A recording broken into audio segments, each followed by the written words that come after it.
Now, with marketing, it's all about testing. But how do you do that when all you're doing is producing content? Well, that's exactly what we're going to be talking about today.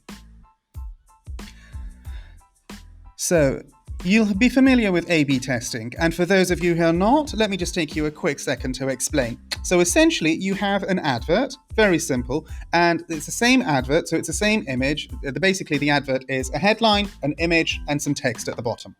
So what you do is you change the headlines. So instead of having one headline, you'd have two separate headlines, and you'd try the advert with both of those headlines, and you'd see which one performed better, which one was getting more results, which one was getting more engagement.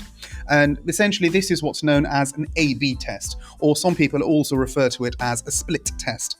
And once you've done this, you'll know which particular advert headline performs better. Then what you'd do is you'd go back and you'd know which headline to use, and then you'd have a look at the images.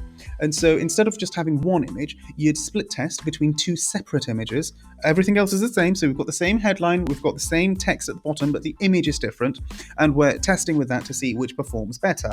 And then once that's been completed, you do the same thing with your text. And ultimately, there's no limit to the amount of A/B testing that you could do.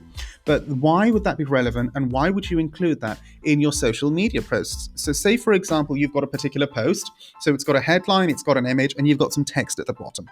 So instead of just posting it once and then forgetting about it for eternity and thinking it's lost in the Twitter sphere, what you could actually do is repost again that same image, that same piece of content, but instead of the headline, just change the headline a little bit and see if that makes a difference. What you'll naturally begin to notice is that as you do this, there's certain headlines which just work. There's certain types of templates which just work. There's certain types of images which just work.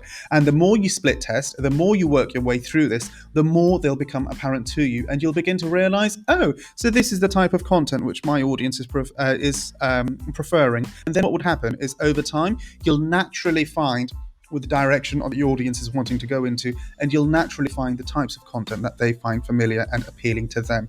So, top tip for today, always be A/B split testing.